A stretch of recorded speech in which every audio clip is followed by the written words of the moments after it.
nggak usah request. Request itu pantasnya pas sama pengamen.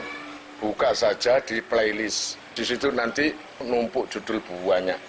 Untuk yang komentar, yang baik-baik saja. Setiap komentar itu tinggalkan nama dan nomor HP. Dan nanti akan terpaut dengan WA saya, akan ada berita-berita terbaru tentang NR. Bismillahirrahmanirrahim. Saya menceritakan seorang nabi bernama Daniel. Ya. Makanya sekarang ada nama Daniel. Ada nggak orang namanya Daniel? Daniel. Itu adalah nabi yang tidak wajib diketahui. Kalau yang wajib diketahui ada berapa? Ada 25. Dan Daniel ini adalah salah satu nabi yang tidak wajib diketahui. Daniel ini keturunan dari Nabi Daud alaihissalam. Berarti secara nasab masih ada kerabat dekat dengan Nabiullah Sulaiman. Karena Nabi Sulaiman kan anaknya Nabi Daud. Mulane nek kepengin sugih sing sering Fatihah nang Nabi Daud ambek Nabi Sulaiman. Ngono lho, aku tak maca ayat kursi sedina pira? 41 utawa 100 utawa mesisan 1000 sedina zaman 40 dina. Wah, Fatihah nang Nabi Daud ambek Nabi Sulaiman. Ngono. Baru kon dadi wong temenan nek iso tirakat ngono. Ojo tirakate sekedar ngatamno game lah Mobile Legend. Nabi Daniel itu hidup di masa raja, ada yang mengatakan Bakhtanasor atau Bakhtasir. Itu raja Bakhtanasor atau Bakhtasir. Di daerah mana itu? Babil itu mana? Babilonia. Babilonia itu mana? Daerah Irak sana. Tempat terutusnya Nabiullah Ibrahim alaihissalam. Tempatnya Raja Namrud dulu. Itu. Dan kebetulan yang namanya Raja Bakhtasir itu adalah raja yang very kejam. Sangat kejam. Hobinya adalah menyiksa. Ya. Hobinya itu sangat menyiksa, apalagi kalau ada bayi lahir, anak kecil lahir, saking khawatirnya dia itu ada yang menyaingi, semua bayi banyak yang dibunuh. Khawatir nanti besarnya menyaingi dirinya. Akhirnya banyak dulu itu para nabi yang ditahan, disiksa. Kemudian keturunan nabi banyak yang disiksa. Termasuk yang ditahan adalah anak-anak kecil keturunan Nabi Yusuf alaihissalam. Kemudian anak-anak kecil keturunan Nabi Yakub alaihissalam. Itu banyak yang ditawan, kemudian disiksa. Dan kebetulan yang ditawan itu adalah anak kecil bernama Daniel. Nabi Daniel termasuk orang yang ditawan, disiksa, dan dipelosoro. No cara Jawa. Ngerti dipelosoro sih? Dianiaya. Paham ya? Udah, saya lanjut. Suatu ketika raja itu mimpi. Nah, di kitab tafsir tidak dijelaskan mimpi apa, tapi mimpi itu membuat resah raja. Ketakutan itu macam-macam, namanya raja nek kedunyan lak ngono. Raja kedunyan itu ketakutannya khawatir singgasananya direbut orang, atau khawatir ada yang ingin berontak, ada yang ingin macam-macam lah, bla bla bla, pokoknya khawatir. Tapi raja itu nggak bisa menakwili mimpinya itu, tidak bisa mengartikan mimpinya itu, sehingga si Raja Bakhtasir tadi memanggil para sesepuh-sesepuh tukang penterjemah mimpi di daerah atau negara situ, dikumpulkan semua dan diceritakan tentang mimpinya raja. Walhasil tidak ada satupun yang bisa menerjemahkan. Paham? Tidak ada satupun. Hanya ada satu, cuma nggak menerjemahkan. Bilang begini, Ya Tuanku, cuma satu orang yang bisa menerjemahkan ini. Siapa? Tawanan sampean, anak kecil di penjara, di bawah tanah, yang sampean penjara. Siapa? Ciri-cirinya anaknya putih, hidungnya mancung, ganteng. Nah, ya. Coba cari, ada nggak cirinya yang seperti ini? Ternyata kata pasukannya itu, prajuritnya, ada Tuanku. Salah satu tawanan ada anak kecil yang ada di bawah tahanan, yaitu di bawah tanah. Kan tahanan dulu itu ada di bawah tanah gitu ya. Tuh. Coba panggil sini. Akhirnya dipanggil Daniel itu. Daniel dipanggil. Kamu namanya siapa? Daniel. Bin ini sampai ke Daud alaihissalam. Berarti sampai ke Sulaiman bin Daud. Oh layak, makanya kamu dikasih kelebihan Allah. Ya sudah. Ini artinya apa? Saya mimpi begini. Langsung berdiri Daniel kecil itu. Begini Tuanku, mimpi sampean adalah diterjemahkan secara komplit, secara detail. Dan apa yang diterjemahkan oleh Daniel itu memang terjadi. Paham? Katakanlah tahun depan di sini nanti ada ini. Kemudian sebelum itu akan terjadi ini, dan semuanya itu cocok. Nah, dari cocoknya itu loh, ya namanya Raja Bakhtasir semakin terpesona. Iya, cocok dengan penafsiran anak kecil itu. Kayak sekarang sudah nggak kecil lagi, wong di penjara agak lama teh. Ya, coba panggil. Akhirnya gara-gara terpesona, Daniel, kamu tak bebaskan dan kamu sekarang menjadi ajudanku, menjadi orang kepercayaanku, menjadi penasehatku. Loh, enak kan? Asalnya seorang tahanan sekarang masuk di kalangan istana. Kira-kira pengangkatan Daniel itu banyak yang iri ya, enggak? Terutama kaum Majusi. Siapa kaum Majusi, Kumat? Penyembah api. Mulane kalau orang penyembah api itu biasanya di rumahnya ada api kecil, terus disembah api kecil. Nanti di masjidnya ada api besar, ibaratnya masjid jamek. Gitu? Masjid jamek, di situ ada api yang sangat besar. Iki ibaratnya nok Jum'ane, orang kampung akan berkeliling di api tadi. Nah, lah kalau besar terus di rumah ya apa? Ya kobong kabeh, gak duwe kompor kon. Kompormu kobong. Kalau sekiranya kamu punya burung, lovebird atau apa burung biasa sing bayu? Murai batu. Terus apa neng? Sing iso muni lho, iso ngomong? Bio. Iya toh? Terus deket api ya mateng. Iya apa enggak? Wis gak iso ngedol kon, manukmu mateng kabeh sampai manukmu pisan. Sak manukmu pisan kobong kabeh kon kalau apinya terlalu besar. Kalau istrimu minta, "Mas tidur," mateng, Dik. Ya apa ngono kon? Mateng pisan. Wis gak iso nek kon gawe ngono. Ayo dige sosis ae. Ya apa enggak? Diirisi.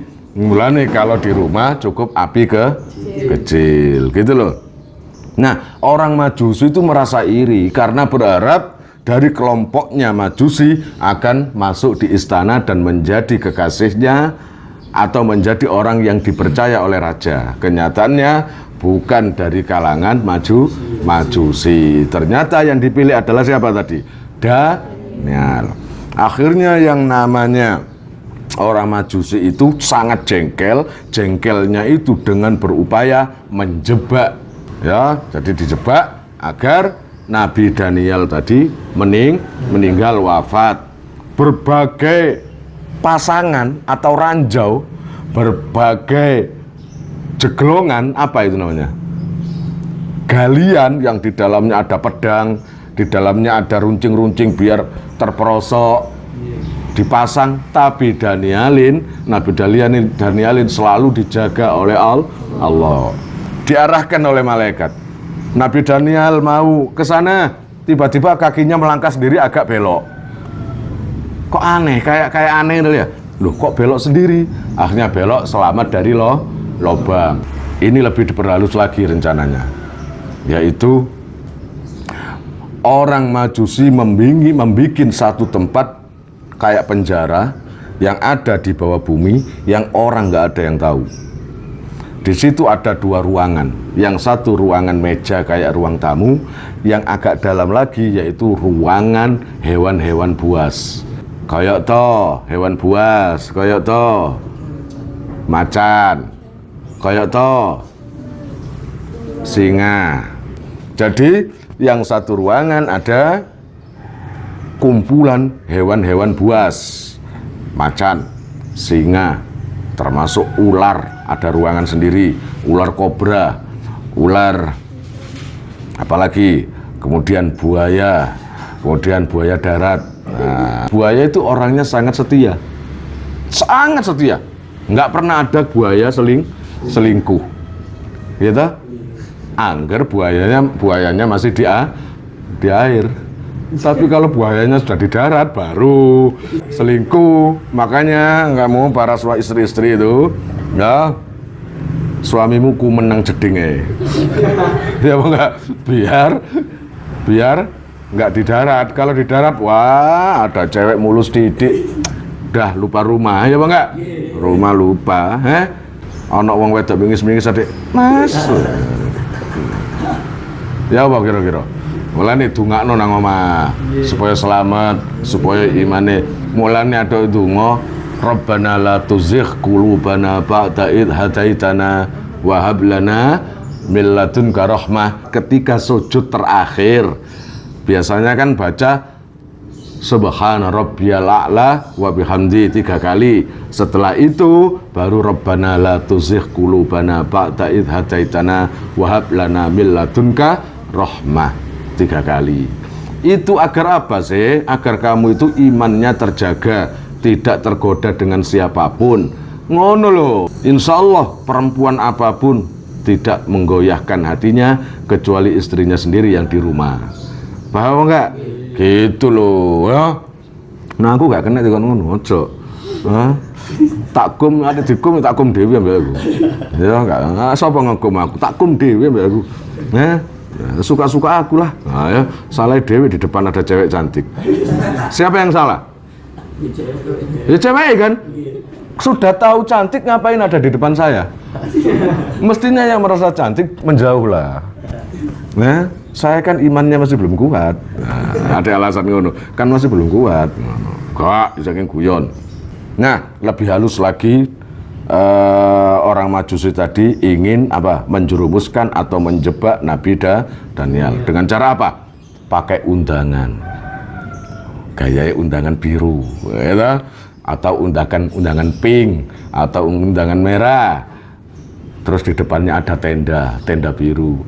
Tak sengaja lewat depan rumahmu, ku melihat ada tenda biru. Udah tak? Terus ku dihiasi indahnya janur kuning. Aku bertanya, pernikahan siapa? Kok apa ya Mem? Mem, hebat ya. Ya boleh kan tenda biru kan judulnya. Nah, gimana caranya Daniel nanti dapat undangan nggak ada curiga apa-apa? Anggap saja seperti ada pesta, undangan gitu kan? Nah, siapa? Nah. Nah, itu. Kak harus ngafal. Apa? Mosok tak aku sangka diri ya apa kayak itu. Wah, kurang istighfar ya kon sampai lali kon. Kurang istighfar ya kon. Sampai lali kurang istighfar, sing akeh istighfar. Ngono, kurang munajate kon nang Allah, mulane lalian. Ngono. Akhirnya Nabi Daniel dapat undangan dibuka makan-makan. Entah itu ulang tahun, entah itu acara apalah. Akhirnya Nabi Daniel nggak curiga apa-apa. Akhirnya datang ke tempat undangan tadi itu. Paham ya? Ketika datang ke undangan itu, karena nggak ada curiga apa-apa, ya salaman semuanya. Ayo mari, ayo Daniel, mari. Dimasukkan ke ruang depan. Makan memang, makan. Setelah makan, ada obatnya sekiranya Nabi Daniel itu sakit perut. Nah, kalau sakit perut yang ditanyakan apa? Yang ditanyakan soto, WC atau tandon? WC kan? WC-nya di mana? Oh, mari sini. Ditaruh di ruang kedua tempat hewan buas. Masuk ke ruang kedua, langsung ditutup dari luar dan pintu-pintu tempat singa, macan, ular dibuka semua. Di situ itu sampai berhari-hari. Secara akal mati nggak orang itu? Jadi orang-orang itu biarin. Ini masih kedengaran suara singanya. Wah, berarti masih ada hidup. Ternyata lama-lama yang namanya suara itu sudah hilang. Kok sepi ya? Kemarin wah, lompat-lompat, kelihatannya lompat-lompat gitu. Wah. Tapi lama-lama nggak ada suara. Pasti mati sudah. Ketika dibuka, alah, Nabi Daniel lagi bercanda. Jadi kemarin itu lagi kayak lompat tali atau lompat apa segala macam gitu. Bisa saja Nabi Daniel dengan macannya, singanya, ya, uber-uberan, namanya nggak ada apa-apa. Akrab yang namanya singa, ular, macan, semuanya seakan-akan ketemu dengan teman lamanya. Paham? Teman lamanya. Dan Nabi Daniel itu punya cincin dikasih Jibril dari Allah Subhanahu wa Ta'ala. Cincin itu yang membuat para hewan-hewan tunduk. Makanya buat kalian, kalau ke hutan banyak ularnya, banyak singanya, banyak macannya, maka sebelum masuk khususan ila hadrati Nabiullah Daniel atau Daniel alaihissalam al-Fatihah. Kamu baca Fatihah, insya Allah yang namanya hewan-hewan buas ketemu macan kamu nggak bahaya, malah hai Tamim. Itu, hai Tamim. Oh, hai macan. Tumben lu Mim kesini, ada apa? Main-main. Ya Mim, mau tak antar tak? Nah gitu loh kalau bisa, ya enggak? Engkau kon baca Fatihah harus 3 kali. Langsung Al-Fatihah. Tambah juber. Karena apa? Fatihahmu gak koyok Fatihah para nabi. Tapi enggak lah, insya Allah banyak kok teman-teman yang tak kasih itu. Alhamdulillah nggak ada apa-apa. Dah baca itu aja, insya Allah selamat. Nah, lama-lama akhirnya kejadian itu membuat orang Majusi nggak berani lagi. Karena apa? Tunduk kabeh. Dan peristiwa itu kedengaran oleh Raja Bakhtasir tadi. Gitu. Kedengaran oleh Bakhtasir, semakin salut Raja Bakhtasir tadi. Paham? Akhirnya Majusi bingung, bikin ulah lagi, yaitu dengan cara fitnah. Mulane fitnah iku aja ya gak oleh. Fitnah iku al fitnah asadu minal qatli. Fitnah adalah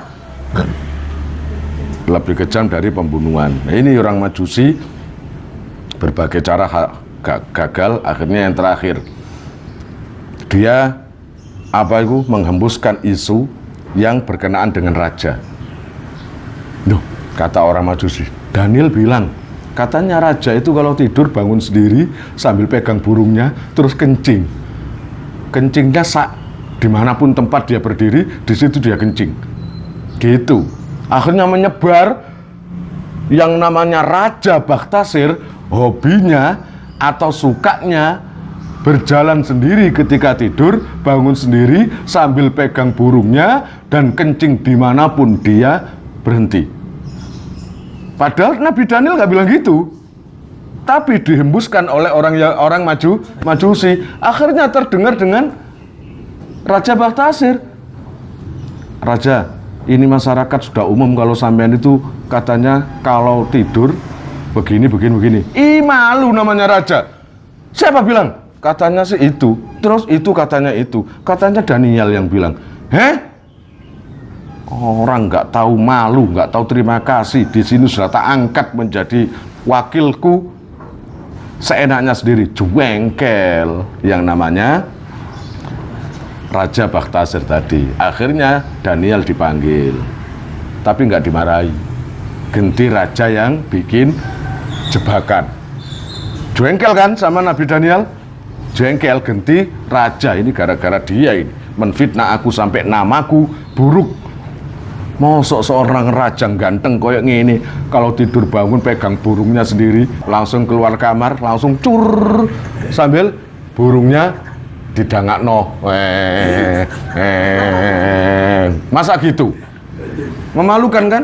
Lah itu lo malu raja. Akhirnya raja memanggil Daniel. Tapi sebelumnya raja bilang sama penjaga kamar, prajurit, nanti malam kalau ada siapapun yang keluar, baik itu sama dengan saya, wajahnya sama dengan saya, atau siapapun, bunuh saja, walaupun wajahnya sama dengan saya. Nah, karena menganggap yang namanya raja itu nggak mungkin lah nanti seperti itu, nggak mungkin keluar karena sudah ada rencananya. Paham? Sudah terencana. Lah, sing Nabi Daniel, ayo Daniel, kamu jangan pulang, kamu tidur sini ya. Nah gitu, kamu tidur sini. Anggapannya raja, nanti kalau di sini tidur, biasanya orang itu kalau malam pasti bangun dan kencing. Iya enggak? Pasti Daniel ini nanti keluar kamar, pingin kencing ke kamar mandi, biar dia dibunuh oleh prajurit. Akhirnya ya udah raja, ikut tidur di kamar raja. Malam-malam Allah yang menyelamatkan Daniel. Yang namanya Daniel itu tidak ingin kencing. Yang namanya raja yang pingin kencing. Akhirnya keluar ke kamar. Lah terus tadi prajurit dipesan apa? Bunuh saja walaupun wajahnya sama. Iya bang enggak? Walaupun wajahnya sama. Akhirnya keluar kamar. Berhenti. Langsung pedang diambil. Ini saya rajamu Bakhtasir. Wah, ngojaki apa kakek cong? Wah, ngojaki apa kakek cong? Ngocak napa? Jeleng, bunuh. Akhirnya dibunuh karena pesannya raja itu memang seperti itu. Paham? Akhirnya mati dan seluruh kerajaan mati. Rajanya itu kira-kira seneng apa susah? Ya seneng lah, lihat tadi ceritanya dari awal. Raja Bakhtasir adalah raja yang dolim, suka menyiksa, suka menahan seenaknya sendiri. Makanya jadi pemimpin, jangan kalau kamu ada derita langsung masyarakat berpora-pora nyelameti atau syukuran. Itu berarti saking gak pokro ya wakmu. Sama dengan Raja Bakhtasir, ketika ada kabar mati Raja Bakhtasir, seluruh pelosok negeri tasakuran. Iya bang enggak? Dan Raja Daniel yang diangkat menjadi raja. Akhirnya sampai wafat Raja Daniel dimakamkan di satu gua. Yang gua itu ada beberapa ruangan. Jasadnya dibungkus dengan kain kafan dan ditaruh di satu ruangan gua. Dan itu ditemukan ketika zaman sahabat Umar ibnul Khattab. Ada laporan, ya tuanku, di sana ada, itu padahal ribuan tahun loh ya, ribuan tahun ini sudah ditemukan gua yang ada ruangan, di situ ada jasad utuh. Ribuan tahun jasadnya utuh, dibungkus kain putih. Ketika coba antarkan, kata Sayyidina Umar, ke sana. Ketika ke sana, Sayyidina Umar mendapat keterangan dari penduduk-penduduk yang lama-lama, orang kuno-kuno, bahwa ini adalah Nabi Daniel. Akhirnya jenazahnya dikuburkan di tempat yang sekarang ini ada di Turki, atau saya nggak tahu, di daerah sana saya nggak tahu makamnya di tepatnya di mana, entah di Mesir, di Turki atau di apa, yaitu makamnya sekarang. Itu adalah kisah dari Nabi Danial. Wallahu a'lam bishawab.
Buat para donatur, saya sangat terima kasih.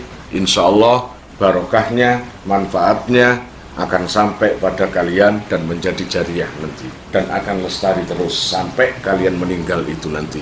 Jangan khawatir, nama kalian tidak akan saya lupakan.